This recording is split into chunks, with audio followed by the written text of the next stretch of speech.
Welcome to How to Quilt the Quilting Rockstar Placemat panels. I'm so excited to show you how to practice your free motion quilting skills on this handy placemat panel and make a useful project along the way.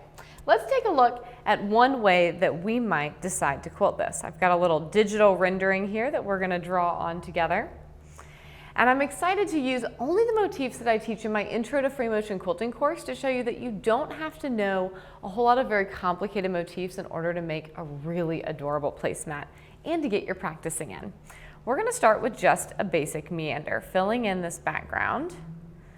And by having a system that helps me move around my space, it makes it a little bit easier to keep track of where I am and not get lost as I'm going. Now, I'm using this meander in the background. The other motif that we're going to use together is switchbacks. Switchbacks create a nice contrast to this meander because of their geometric looking straight lines. I like pairing really organic motifs like a meander together with a more geometric motif. Now, one little trick that I'm going to use here is I'm actually going to go directly from my meander into the center of my block. The secret to making your switchbacks really shine is to think of them as a straight line with a U-turn at the end. From here, the easiest thing to do would be to break thread, and then we can go over here to the side, and I'm going to add switchbacks here in our little faux border as well. Now, these little stripy stripes are adorable all on their own, and you could simply stitch in the ditch, but it is still an excellent opportunity to practice adding just a little bit more texture to your quilts. So, now that we have outlined a simple but adorable quilting plan, let's get to stitching. All right, I have my placemats all basted and queued up, and you'll notice that I actually have my piecing foot on right now. Now, you could do this portion with a piecing foot, you could do it with a ruler work foot and a ruler, or you could do it with a walking foot, depending on what you have available for you, your machine, and what you prefer. Personally, I love the piecing foot on this machine, and all we're gonna start out by doing is stitching in the ditch. Now, full disclosure, rock stars, you could skip this step. It's a panel, it's printed for a reason, but if you want it to look pieced, take the time to do a little bit of stitching in the ditch and it'll make it just a little bit crisper. All right, let's take a look at this together. I'm starting in this internal square of my star, and I'm truly gonna turn the whole quilt panel every time so that I get nice crisp lines. The advantage, if you will, of doing this with a ruler, if you have access to that and if you're comfortable with it, would be that you wouldn't necessarily have to rotate your quilt so much, but that's all right. It's not a very big panel, so it's not too much work to stick it under the throat of my machine.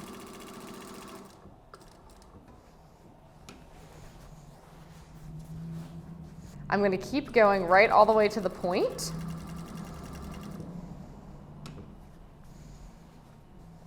And then go around the outside of these points. Now, I chose Aurifil 2600. It's Dove Gray for my color on this.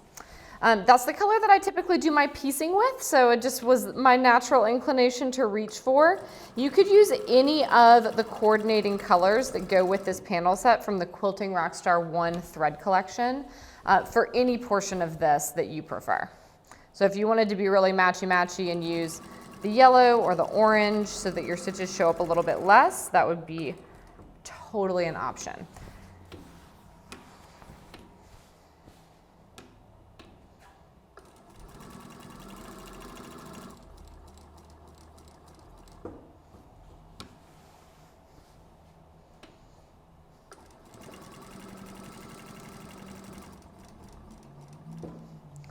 You'll notice here my hands are positioned much wider than they would be for free motion quilting. It's because my feed dogs are doing a lot of the work here, keeping everything going in a nice straight line.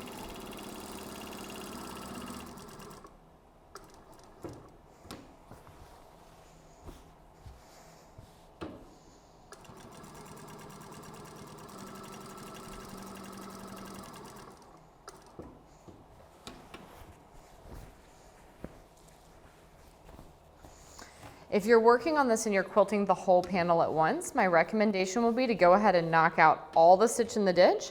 It's also a good time to start thinking through your quilting plan, whether you're using the quilting plans that I've outlined in this video for you, or you're choosing something new. Thinking through how you're going to execute that on your quilt, doing some mental rehearsal while you're doing these straight lines will help the quilting process go more smoothly.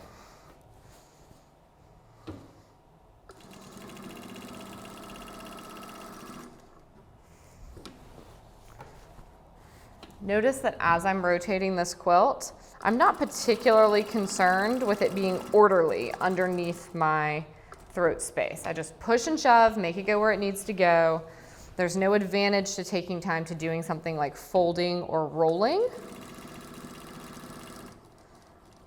especially when you're just going to be rotating again after 2 inches of stitching.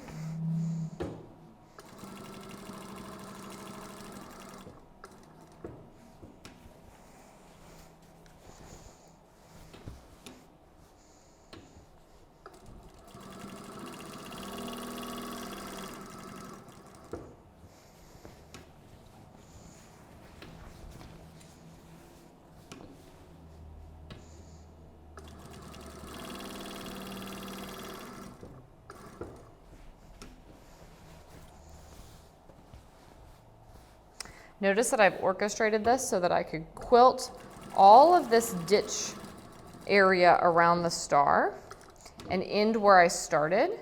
That will help me only have to bury one set of thread tails.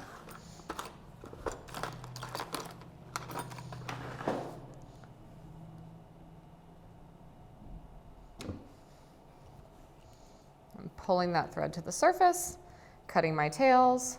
And now we can come over to the side to stitch in the ditch on our piano keys.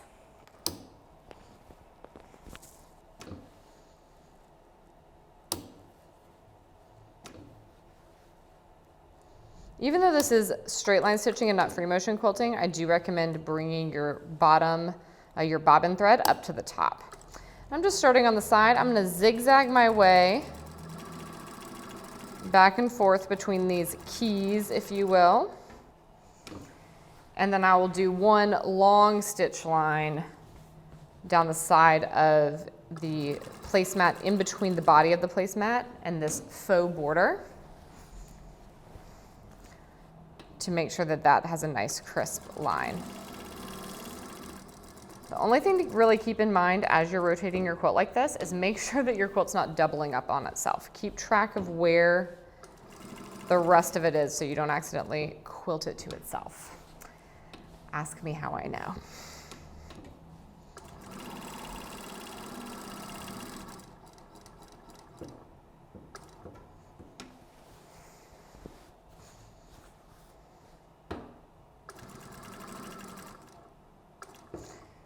Now, the stitching along the outside edge of this placemat itself is completely extraneous. These are going to get trimmed before they're bound, but it's an easy way to travel and not have to break thread or retrace myself.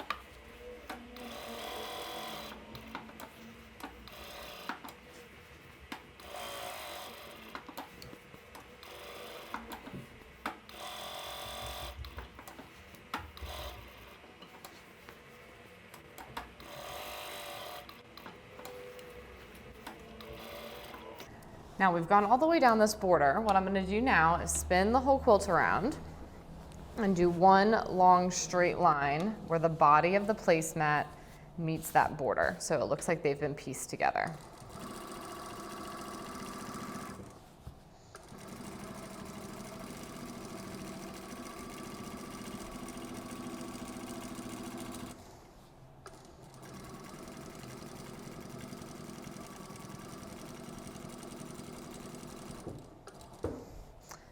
you can see already that just by adding that little bit of extra density to this panel, it looks like it's been pieced. And now we're ready to change our foot and start free motion quilting.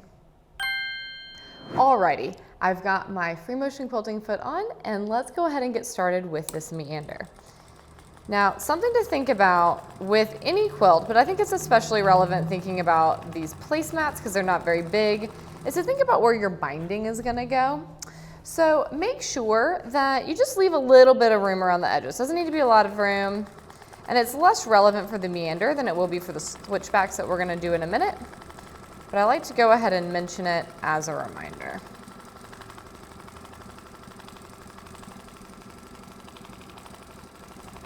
Notice, just like when I was working on our doodle, I'm gonna work roughly clockwise around this block.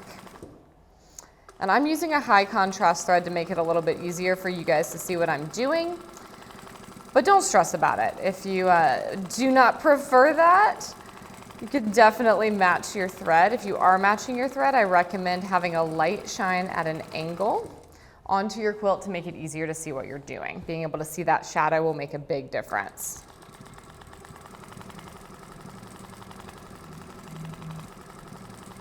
Using a high contrast thread like this shows off your stitching more, but if you're more into just showing off texture, that's where a matching thread comes in.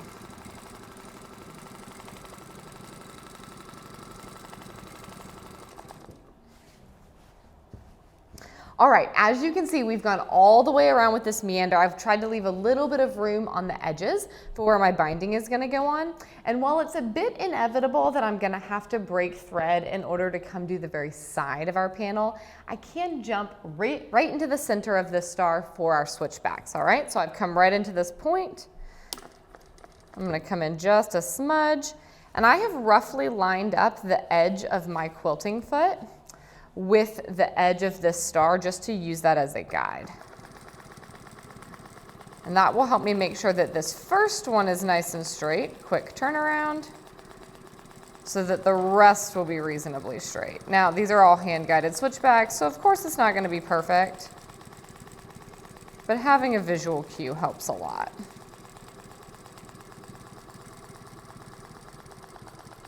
You can do switchbacks going front and back or side to side, but I tend to prefer front and back because I find that it's easier to hold a nice, steady, straight line that way.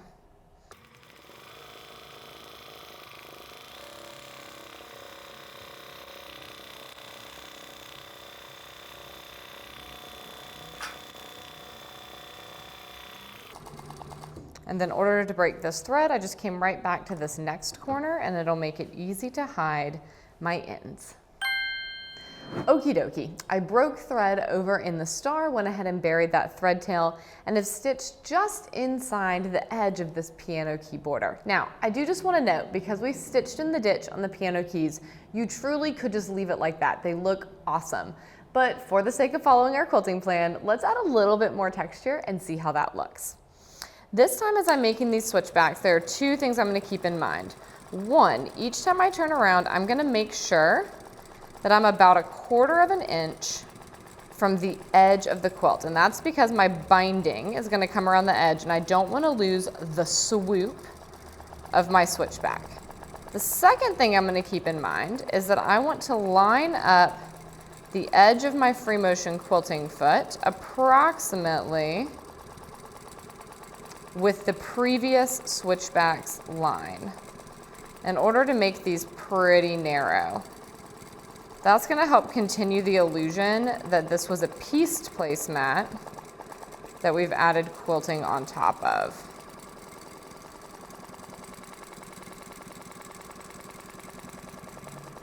Again, make sure that you're thinking about long straight lines with quick little U-turns at the bottom. Now, I know I'd warned you about folding your quilt up under itself, but in this case I'm doing it to reduce drag. So be careful that it's not up under where you're stitching, but not having it floating too far away from you will make it easier to move your quilt freely.